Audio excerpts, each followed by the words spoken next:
ఓం గం గణపతియే నమః. స్వర్ణలక్ష్మి నమస్తే అస్తు. పరబ్రహ్మ స్వరూపిణి రాజ్యం దేహి ధనం దేహి సర్వకామాంచ దేహి మే.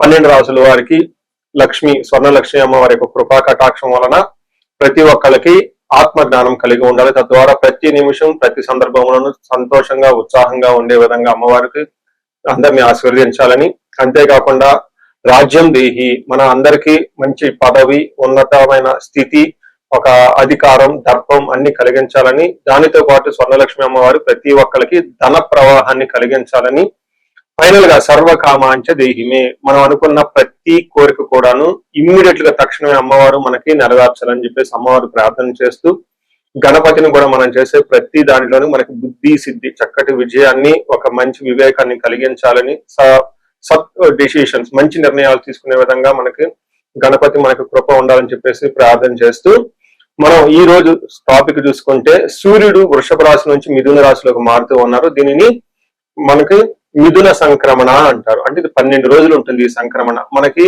మకర సంక్రమణ, మకర రాశి ఎలానో ప్రతి నెల ఒక్కొక్క సంక్రమణ వస్తుంది. ఇప్పుడు రాబోయే సంక్రమణ మిథున సంక్రమణ అంటారు. ఇది 30 రోజులు ఉంటుంది. 15వ తారీఖు జూన్ నుంచి జూలై 15 వరకు ఉంటుంది. ఈ 15 రోజులు సూర్యుడు మిథున రాశిలో ఉండటం వలన ఏం జరుగుతుంది 12 రాశుల వారికి అని తెలుసుకున్నాం.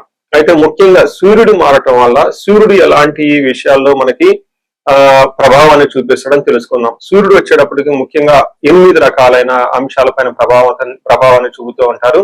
ఒకటి అందరూ బాగా గుర్తుపెట్టుకోవాల్సింది ఏంటంటే సూర్యుడు ఆత్మకారక అంటారు. అంటే మనకి సెల్ఫ్ కాన్ఫిడెన్స్, మనకి కావాలన్నా స్ట్రెంగ్త్, సోల్, ఆత్మబలం ఉండాలి కానీ సూర్యుడు చక్కగా ఉండాలి. కాబట్టి సూర్యుడు ఆత్మకారకుడు. అలానే రాజ్యకారకుడు, ఒక పదవి రావాలన్నా, గవర్నమెంట్ అథారిటీ, అడ్మినిస్ట్రేషన్ పవర్ వీటన్ని రావాలన్నా కానీ సూర్యుడు మనకి స్ట్రాంగ్ గా ఉండాలి. అలానే పితృకారకుడు, father related elders, mentors, boss వీళ్ళందరినీ కూడా మనకి సూర్యుడే రిప్రజెంటేషన్ చేస్తూ ఉంటారు. యశస్సు, కీర్తి ప్రతిష్టలు, గుర్తింపు, కొంతమందికి గుర్తింపు ఉంటుంది ఏ పని చేసినా, కొంతమందికి ఏ పని చేసినా గుర్తింపు అనేది ఉండదు. ఈ గుర్తింపు లేకపోవడం కూడా కారణం కూడా సూర్యుడు వాళ్ళ జాతకంలో సరిగ్గా లేకపోవడం అని గమనించుకోవాలి. పదవి, అధికారం అంటే మీకు ఒక స్టేటస్, అంటే ఒక లేబుల్, మేనేజర్ నుంచి హైయర్ మేనేజర్, వైస్ ప్రెసిడెంట్ ఇలా ఒక్కొక్క లెవెల్ బై లెవెల్ ఎదుగుతూ ఉంటారు. అలాంటి పదవి, పొజిషన్ మీకు రావడానికి కూడా కారణం సూర్యుడు అని తెలుసుకోవాలి. అంతేకాకుండా అధికారం, పవర్, లీడర్షిప్, కమాండింగ్ పవర్, మీరు ఒక పని చెప్తే ఎదుటి వాళ్ళు చేయగల సామర్థ్యం అంతా కూడాను సూర్యుడు మెట్టే మీ జాతకంలో డిసైడ్ అవుతూ ఉంటుంది. తేజస్సు, ఆరోగ్యం, మంచి గ్లోరీ ఉంటుంది, మీకు ఎనర్జీ ఉండాలి, బ్రిలియన్స్, చాలా చక్కగా మీ ఫేస్ అంతా ఎప్పుడు కలగా ఉత్సాహంగా ఉండాలి, దానికి కూడా కారకుడు సూర్యుడు. ముఖ్యంగా లాస్ట్ లో ఆరోగ్య ప్రదాత, సూర్యుడిని ఆరోగ్యం ఇచ్చే వాళ్ళు అంటారు. ఎవరి జాతకంలో అయితే సూర్యుడు సరిగా ఉండరో వాళ్ళకి అనారోగ్యంతో బాధపడుతూ ఉంటారు. ఎవరికైతే సూర్యుడు ఉచ్చ స్థానంలో ఉంటారో చక్కగా వాళ్ళకి హెల్తీగా ఉంటారు, ఫిజికల్ గా చాలా స్ట్రాంగ్ గా ఉంటారు, ఒక పవర్ వాళ్ళలో ఉంటుంది అని తెలుసుకోవాలి. ఇలా 8 రకాలైన ముఖ్యమైన కారకాలు ప్రతి ఒక్కళ్ళ జీవితంలో సూర్యుడు అనేది ప్రభావాన్ని చూపిస్తూ ఉంటారు. అయితే ఈ సూర్యుడు మిథున రాశిలో ఉండటం వల్ల ఇందాక వరకు మనం చెప్పుకున్న విషయాల్లో కొందరికి అనుకూలంగా ఉంటుంది, కొందరు ప్రతికూలంగా ఉంటుంది. ఏ రాశుల వాళ్ళకి అనుకూలంగా ఉంటుంది, ఏ రాశుల వాళ్ళకి ప్రతికూలంగా ఉంటుందో మనం చూద్దాం. కర్కాటక రాశి చూస్తే కర్కాటక రాశి వాళ్ళు సూర్యుడు 12వ స్థానంలో ఉన్నాడు. సూర్యుడు 12వ స్థానంలో ఉంటే అంత యోగ్యతనివ్వదు. చాలా మందికి జాబులు పోయే అవకాశం ఎక్కువగా ఉంటుంది, గమనించుకోవాలి. చాలా మంది నా వీడియోలో చూసి కాల్ చేస్తూ ఉంటారు, అంటే మీ వీడియోలు చూసాము, మీరు చెప్పిన విధంగా జాబులు పోయి అని చెప్తూ ఉంటారు. దానికి కారణం సూర్యుడు 12వ స్థానంలో ఉన్న జన్మ రాశిలో ఉన్న జాబులు పోయే అవకాశం ఎక్కువగా ఉంటుందని శాస్త్రంలో వివరించడం జరిగింది.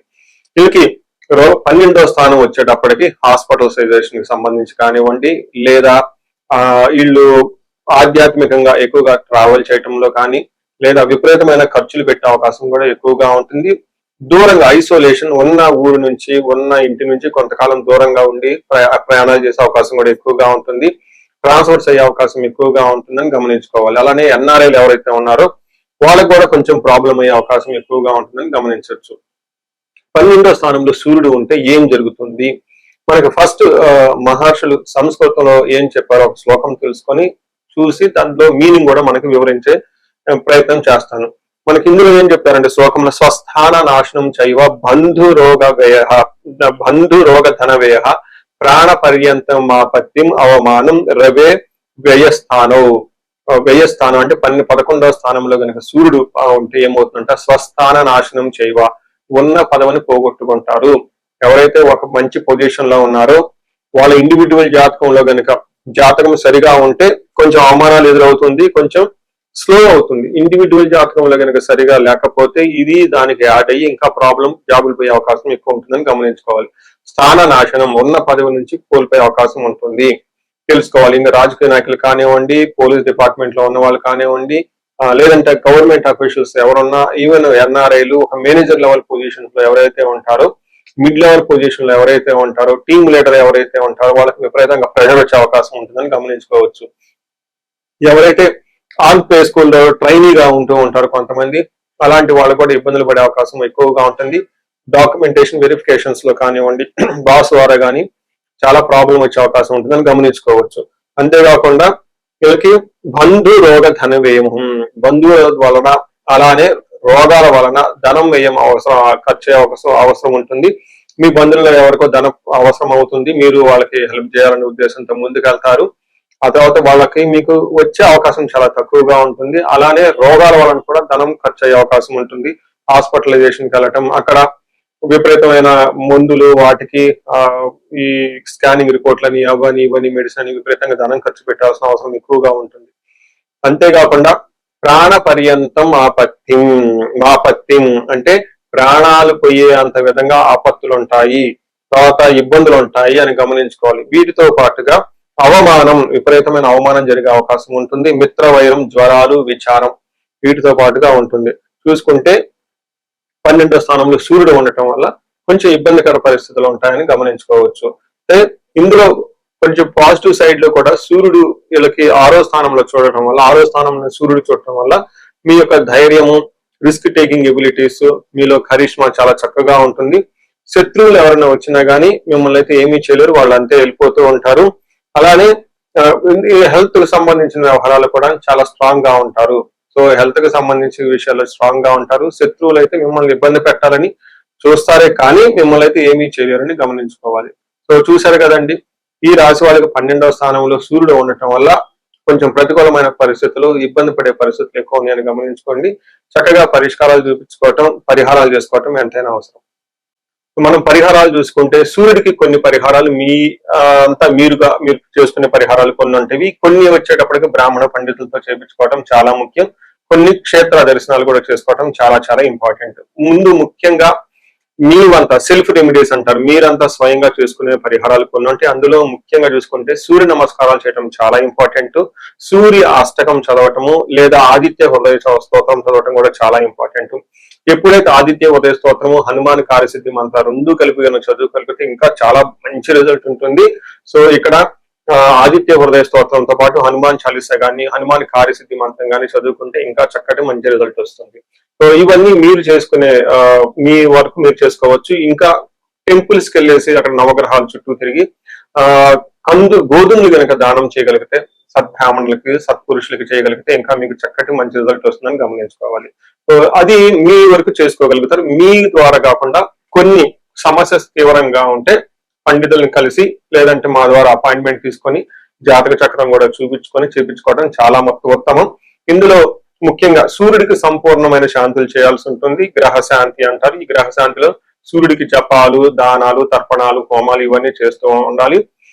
వీటితో పాటుగా ఇంకా మీ యొక్క ఇండివిజువల్ జాతకం చూపించుకోవడం చాలా చాలా ముఖ్యం. ఎవరికైతే మీ యొక్క ఇండివిజువల్ లైఫ్ లో మీకు ఏజ్ 35 to 45 మధ్యలో ఉండి 40 years ప్లస్ ఆర్ మైనస్ లో ఉన్న వాళ్ళకి ఎక్కడైనా మీకు లైఫ్ స్టాగ్నేటెడ్ కనిపించింది, అప్పటిదాకా సక్సెస్ఫుల్ ట్రాక్ రికార్డు ఉండి ఇక్కడ ఎందుకో ఆగిపోయారు, గ్రోత్ లేదని మీకు అనిపిస్తే ఒక్కసారి కాల్ చేసి అపాయింట్మెంట్ తీసుకోండి, మీ జాతకం చెక్ చేసుకోండి. నేను 35 to 45 age group research group గా చేస్తూ ఉన్నాను. చాలా మంది పీపుల్ మిడ్ లైఫ్ క్రైసిస్ అని చెప్పేసి ఇక్కడ ఆగిపోతూ ఉంటారు. చాలా మందికి డైవర్స్ అవుతూ ఉంటుంది, సడన్ గా కెరీర్ లో బ్రేక్ వస్తూ ఉంటుంది. సో ఈ మిడ్ లైఫ్ క్రైసిస్ ని మన ఆస్ట్రాలజీ, వేదిక్ ఆస్ట్రాలజీ ఎలా డీల్ చేస్తుంది, దాంట్లో ఏమేమి ఉంటాయి అని చెప్పి తెలుసుకోవచ్చు. ముఖ్యంగా జ్యోతిష శాస్త్రం ప్రకారం గ్రహ శాంతులు అని ఉంటాయి, గ్రహ దోషాలు అని ఉంటుంది. మీ యొక్క దశలు తెలుసుకొని వీటిల్లో ఏదైనా ఒక గ్రహం దోషం ఉండటం అయితే మీరు స్టాగ్నేటెడ్ అయిపోతారు. దాన్ని ఎలా బయటకు రావాలని పరిహారాలు తెలుసుకోవాలి. వీటితో పాటుగా మీకు ఏమైనా శాపాలు ఉంటే, పితృశాపం, కాలసర్ప దోషము, ఇలా మాతృశాపం, స్త్రీ శాపం, ఇంకా ఏమైనా యాక్టివ్ గా శాపాలు ఉన్నాయా, ఈ శాపాలు ఉండటం వల్ల కూడాను మీరు లైఫ్ లో గ్రోత్ లేకుండా ఆగిపోయే అవకాశం ఉంటుంది. సో సో ఎవరికైనా సరే ఎలాంటి ప్రాబ్లం ఉన్నా ధనానికి ఇబ్బంది పడిపోతూ ఉంటే స్వర్ణలక్ష్మి విశేష హోమం చేయించుకోండి. మీకు వీసా స్టాంపింగ్, H1B, లైక్ ఎక్కడన్నా ఏమంటారు ఉద్యోగంలో ఎక్కడన్నా బ్రేకులు వచ్చి ఆగిపోతూ ఉన్నా, లేదంటే ఫైనల్ రౌండ్ దాకా వచ్చి మధ్యలో ఎక్కడన్నా ఆగిపోయినా కానీ మీకు ఇలాంటి వాళ్ళకు కూడాను మన్యు పాశుపత అభిషేకము, రుద్రాభిషేకం చేయించుకోవడం చాలా చాలా ఇంపార్టెంట్. భార్యాభర్తల మధ్య గొడవలకు అన్యోన్య దాంపత్య పాశుపతం చేయించుకోవడం, ఎవరికైనా సర్పాలు, కాలసర్ప దోషాలు, మహాకాలసర్ప దోషాలు అంటే కాలసర్ప దోష నివారణ పూజలు, పితృదోష నివారణ పూజలు మీ యొక్క జాతకం చూసుకొని ఇవన్నీ చేసుకోవటం వల్ల జీవితంలో 10 రెట్లు ఖచ్చితంగా వెళ్ళే అవకాశం ఎక్కువగా ఉంటుందని గమనించుకోవాలి. మీ అందరికి అష్టైశ్వర్యాలు కలగాలని, భోగభాగ్యాలు కలగాలని చెప్పేసి కోరుకుంటున్నాను. నమస్తే.